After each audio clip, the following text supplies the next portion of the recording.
Hello, and welcome to the first episode of Theory Review, where I'll be reviewing different theories based on this rubric. The evidence part is really straightforward. If a theory doesn't have any evidence, then it isn't even worth considering.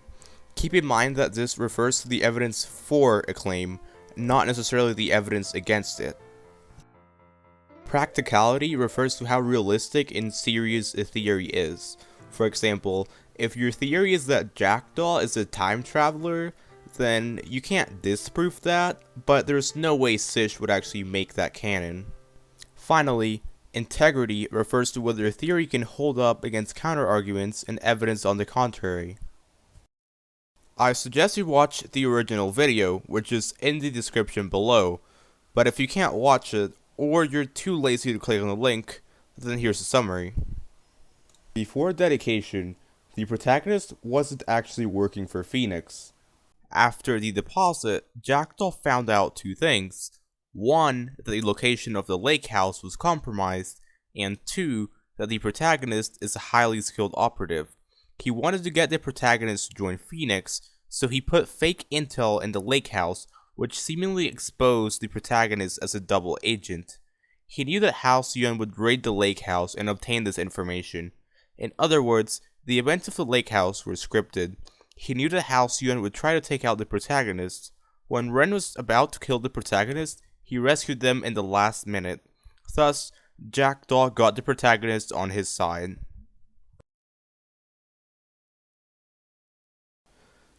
Jackdaw definitely knew about the deposit and the protagonist's involvement in it. We know because he says that the hidden Cincinnati was a masterpiece. If he knew about the deposit, then he also knew that Halcyon had the Phoenix box.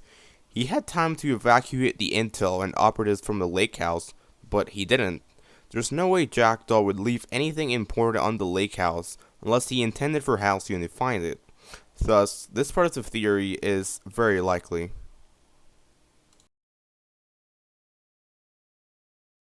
This claim is a bit harder to prove or disprove. There is no evidence that the protagonist was a double agent. They complete their mission successfully and cause some damage to Phoenix.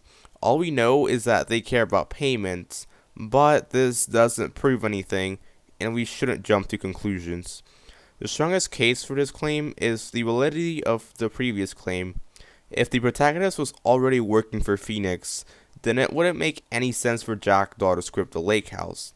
Thus, this claim is likely, though it's not entirely proven.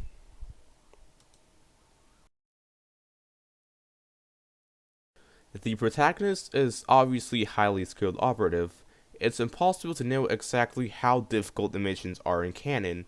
However, Jackdaw seems to be impressed by their skills. He says that the deposit was a masterpiece.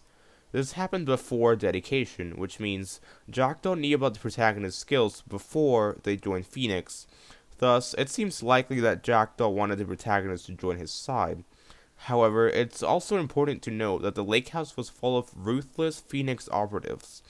Jackdaw's decision here would only be logical if the protagonist was a greater asset than all those operatives put together, which could be true, but it's a bit of a stretch.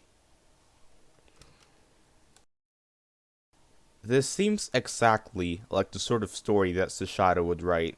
Cish likes to control the amount of information that we have, and it's not uncommon for them to throw plot twists at us.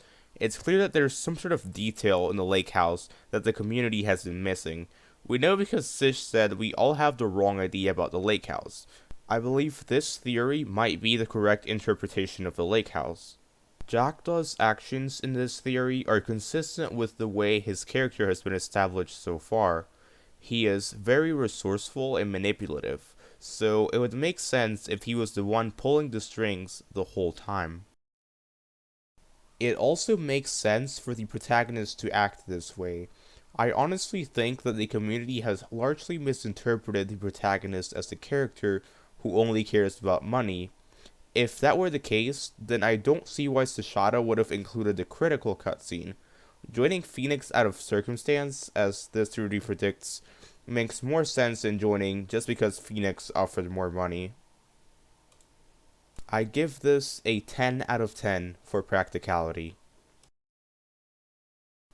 This theory has a lot of problems in it. The first hole is Steel Cove, which is not mentioned in the theory. If the events of the lake house were scripted, then was the Steel Cove raid scripted as well? If Jackdaw had wanted the Halcyon mission to succeed, then sending in Steel Cove makes no sense, because it reduces the odds of Halcyon succeeding.